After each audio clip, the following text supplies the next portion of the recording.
વાત કરીશું સમાચાર પર વિસાવદર બાદ હવે જૂનાગઢ તાલુકામાં પણ બોગસ મંડળીઓનો વિવાદ ઉગ્ર બની ગયો છે।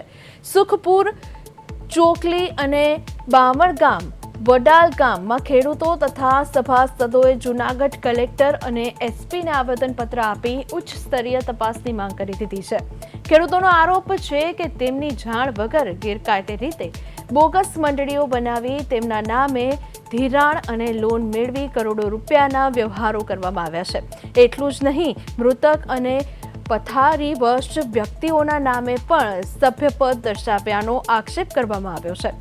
આ કથિત કૌભાંડથી જમીનના 7 બાર સહિતના દસ્તાવેજો અસુરક્ષિત બન્યાની ભીતિ ખેડૂતોમાં જોવા મળી રહી છે। ખેડૂતોએ સમગ્ર મામલે નિષ્પક્ષ તપાસ કરીને જવાબદારો સામે કડક કાર્યવાહી કરવાની માંગ ઉઠાવી છે। તો જૂનાગઢથી સમાચાર, બોગસ મંડળીઓનો વિવાદ સામે આવ્યો છે। ખેડૂતોમાં ભારે ફફડાટ વ્યાપ્યો છે, તો કલેક્ટર અને એસપીને રજૂઆત પણ કરવામાં આવી છે।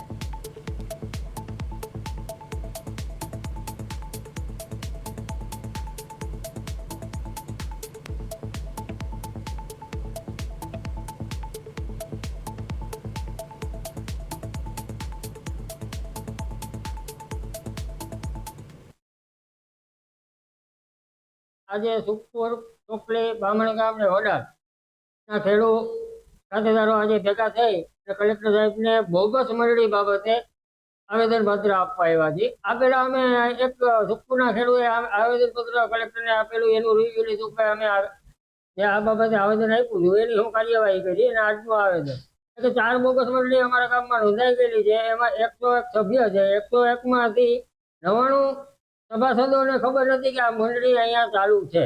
મને ખબર નથી। ભારત સહકારી મંડળી એવી સુખપુરમાં ડમી સહકારી બની અને મારા ફાધરને 19માં સભ્યપદ બનાવી અને એને નામે એને સભાસદ બનાવેલ છે। જે તે સમયે મારા ફાધર બેડલેસ હોય, ડેથ થઈ ગયું છે, તો એનું નામ એમને બોલે છે કે આ સિવાય આ વસ્તુ પર મારા સરકારશ્રીને એટલું કહેવાનું છે કે અમારો દસ્તાવેજ, જમીનનો દસ્તાવેજ એટલે કે હાથબાર, તો એ હાથબાર અમારો સેફ ન રહેતો હોય તો આ દુનિયામાં, દેશમાં માણસ કેમ ભારતમાં સેફ રહે?